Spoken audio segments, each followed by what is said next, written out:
So starting with the bass drum, like most engineers, I'll put a low frequency capture microphone in front of the bass drum, either in front of the porthole or inside the porthole or in front of the resonant head, depending on what it sounds like in those different places. The microphone that I use in front of the bass drum is a Beyer M380. It's a dynamic microphone with extended low frequency response. It has a figure-8 polar pattern, which is unusual. That causes an exaggerated proximity effect, meaning that the closer the microphone is to the bass drum, the more low frequency energy you get. If you're just using that microphone, the sound can sometimes be too woolly and not have enough definition. So I tend to avoid using EQ to solve that problem. I typically solve that problem by using a microphone on the batter side. The batter side microphone is a small condenser microphone made by Crown called the GLM100. It's a small, tiny little electret condenser on the end of an umbilical, and you can dangle that down by the bass drum beater.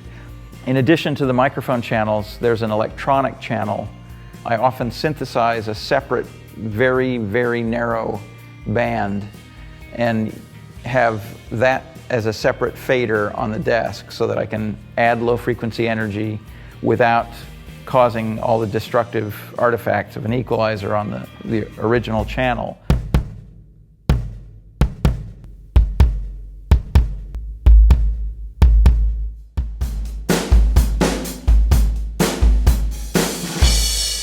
The snare drum, I used a top and bottom mic. I don't often use a bottom mic, but when I do, I use a mic of the type that I did, which is a directional small condenser microphone. This was a Shure SM98, and it has a very convenient gooseneck that allows you to stick it on the side of the other snare drum mic and position it accurately.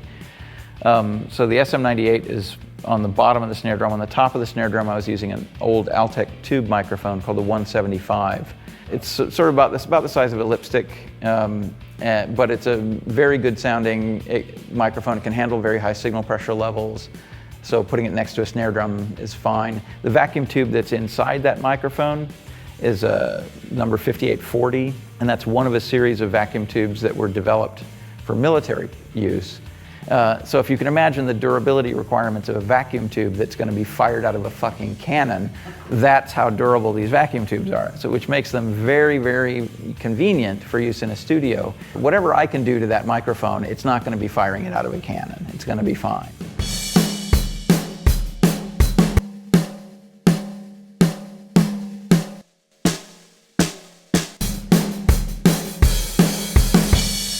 The toms on the smaller kit were mic'd with AKG 451s.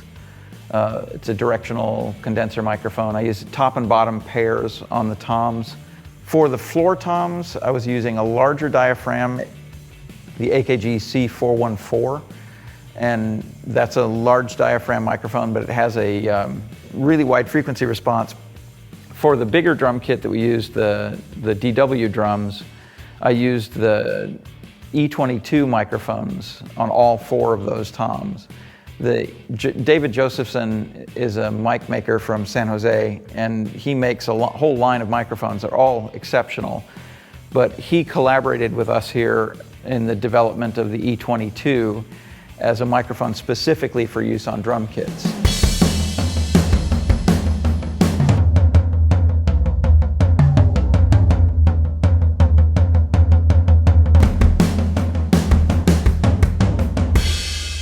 So the toms are the Josephson E22s. The overhead microphones were our STC 4038s. It's a ribbon microphone.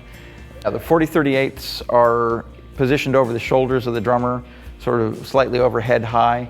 The idea there is that then the cymbal sound in those microphones will more nearly mimic the cymbal sound that the drummer hears. I put a microphone on the hi-hat because people expect a microphone on the hi-hat. It's a Beyer 160. It's a directional ribbon microphone. It's quite bright, but it's not as piercing as some condenser microphones can be on hi-hat. In front of the drum kit, there's a stereo microphone that's picking up the general stereo spread of the drum kit. That's a Neumann SM2. It's a small diaphragm condenser stereo microphone. And it's set up in a pattern called Bloomline, where you have crossed figure-8 capsules, one facing that way, one facing that way. and the rear lobes are picking up the ambient sound in the back of the room from the opposite side. And that pair, that stereo pair, that stereo microphone is summed with the cymbal spot mics, the over-the-shoulder mics, into the stereo channel that's labeled as overheads on the product.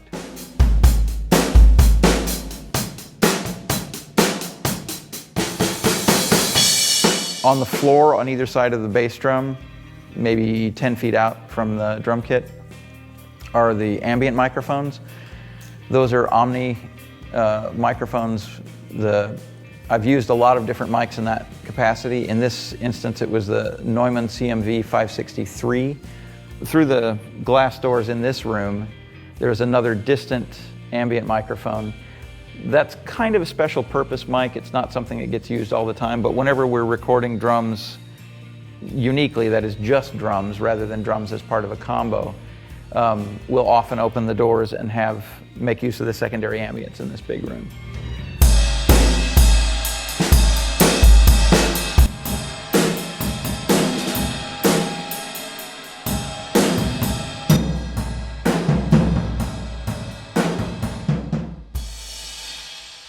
When I'm working on a session, I feel most confident in the decisions if the sound that's happening at the moment is nearly completely satisfying.